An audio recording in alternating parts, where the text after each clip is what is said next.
Right, we're going to have now, according to our programme, a fireside chat. Why have you put the lights back on? Is there something I don't know?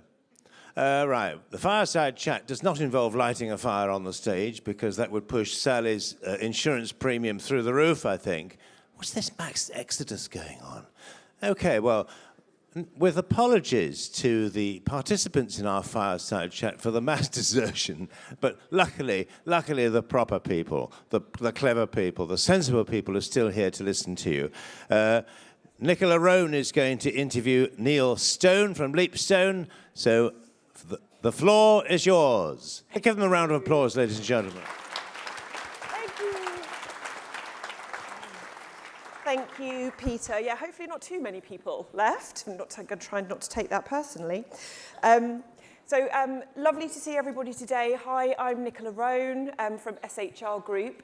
We're delighted to be back here at HOSPACE, supporting Jane and her team. We're a headline sponsor this year, which is super exciting.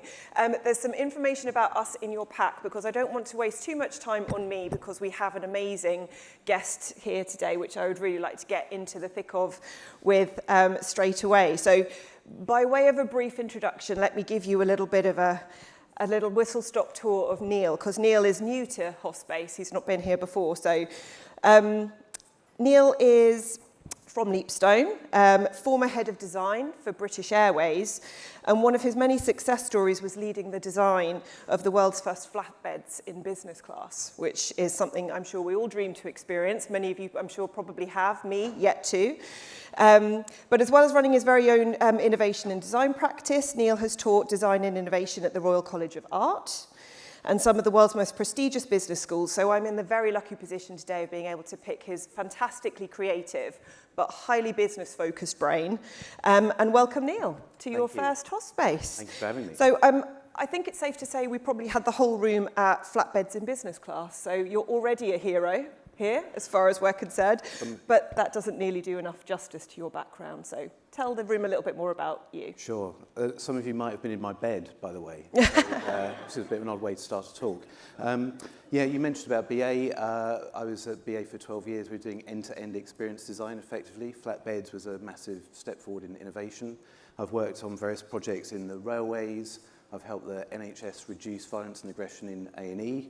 I've worked with charities such as WWF and Samaritans on supporter engagement. Worked in hospitality with IHG on guest experience and innovation too. So a real mixed bag of experience, but there's a kind of common core of innovation and design that runs through all of them. Definitely. So I'm sure you can probably see a lot of things that other people can't see from that breadth of experience.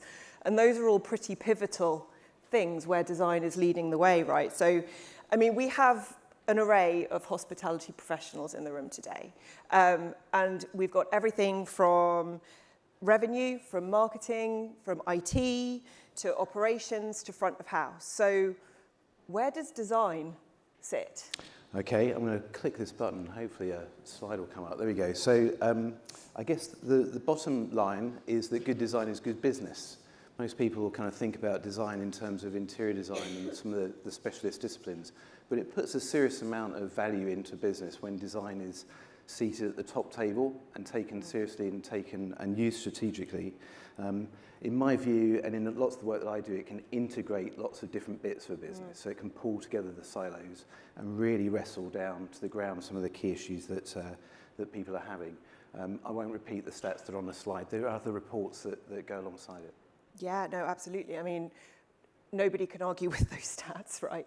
And I think we've seen some very design-led businesses really lead the way, and I'm thinking people like Apple and stuff like that, you know, outside of our industry. So obviously no one's going to argue against those kind of stats, but I think when people think of design, they immediately go to the design of spaces in the hotel rooms. They might go to website design, brand design. So we've just heard about House of Gods, for example. That sounds amazing. Definitely going to check that one out. So what do you mean?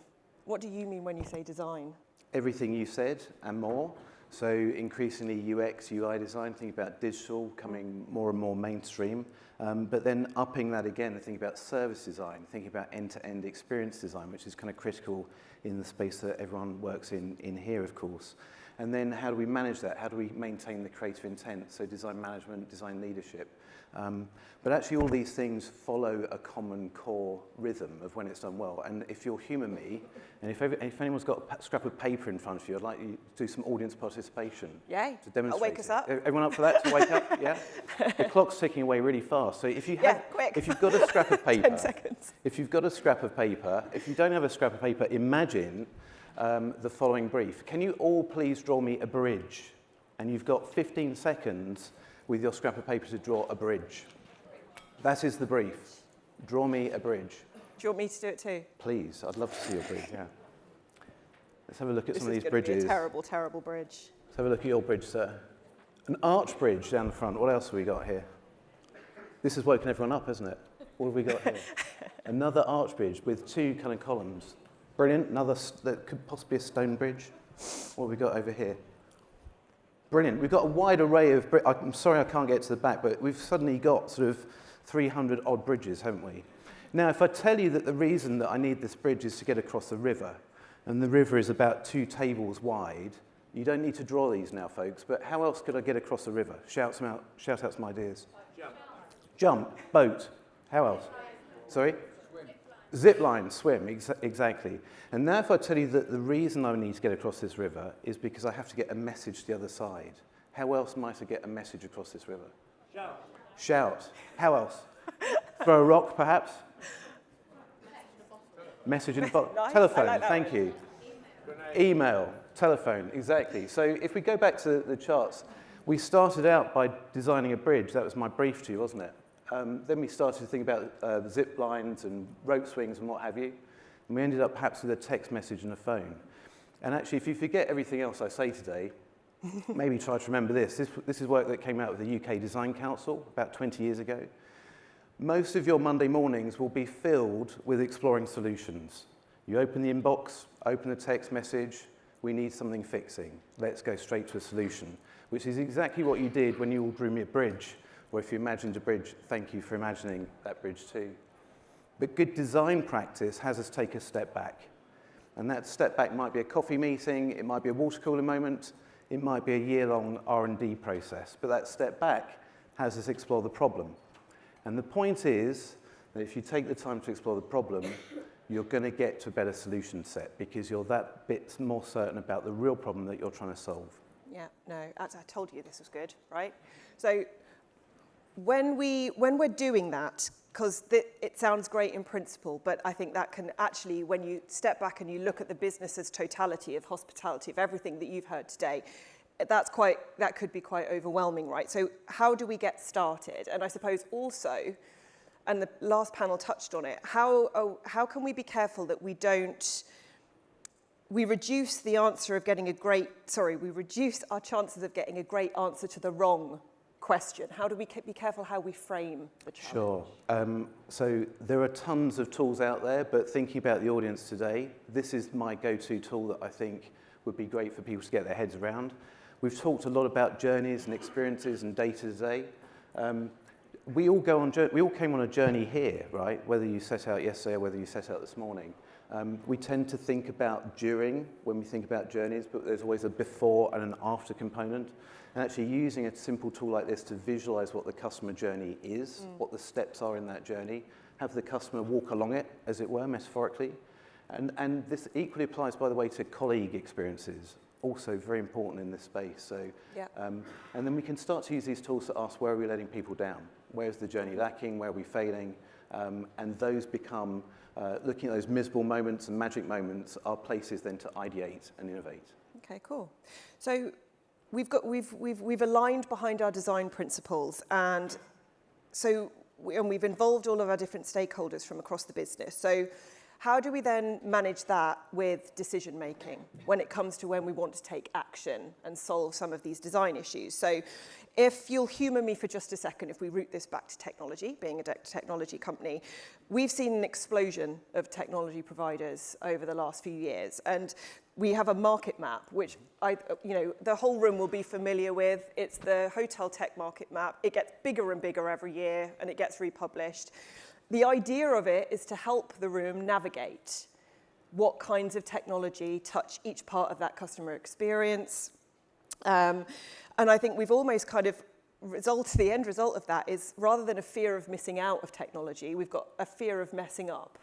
So, and we can sometimes revert back to business as usual techniques. So you've been as highly involved in the delivery of these things as you have of the ideation of it. So how do we select the right partners to go on these journeys with?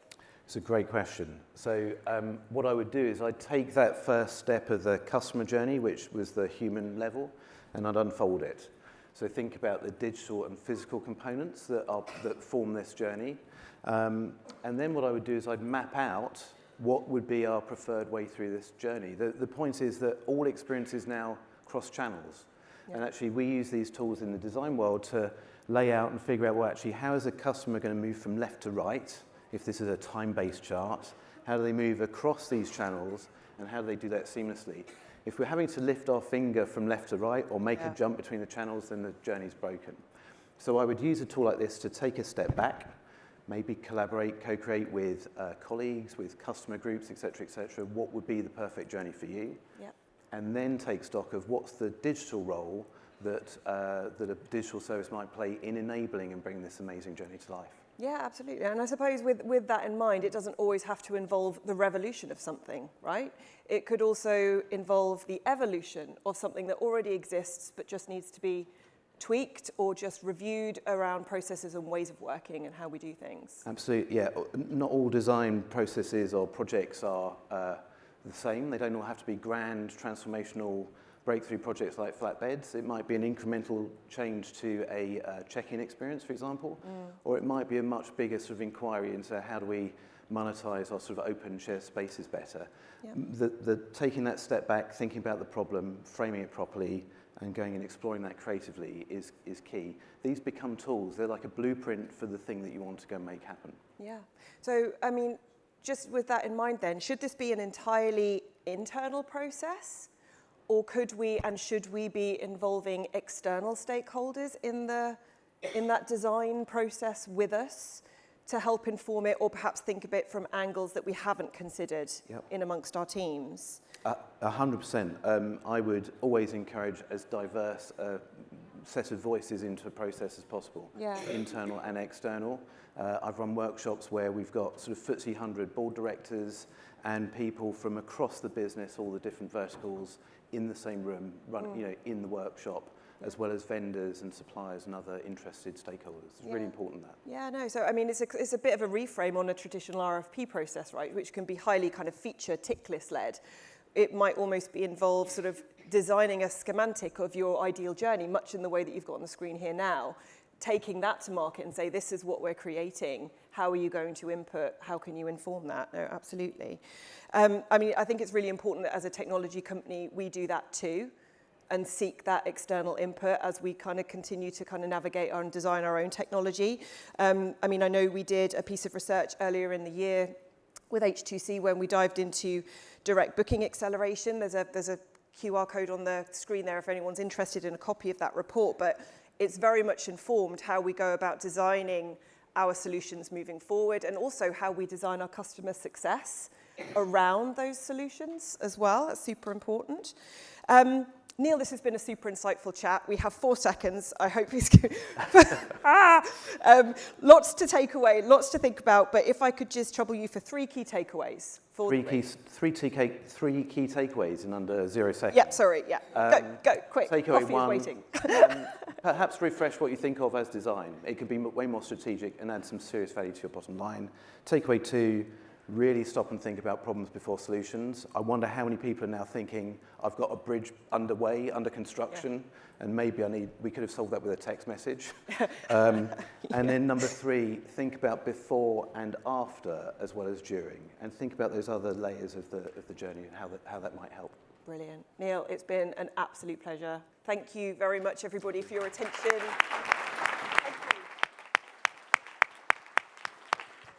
Thank you to Neal Stone and Nicola Rhone. Beautifully done, and thank you for keeping to our timetable. We do appreciate it.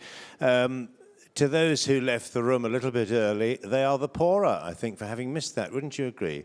Thought-provoking stuff. We're going to take a little break now, and come back at 4 p.m.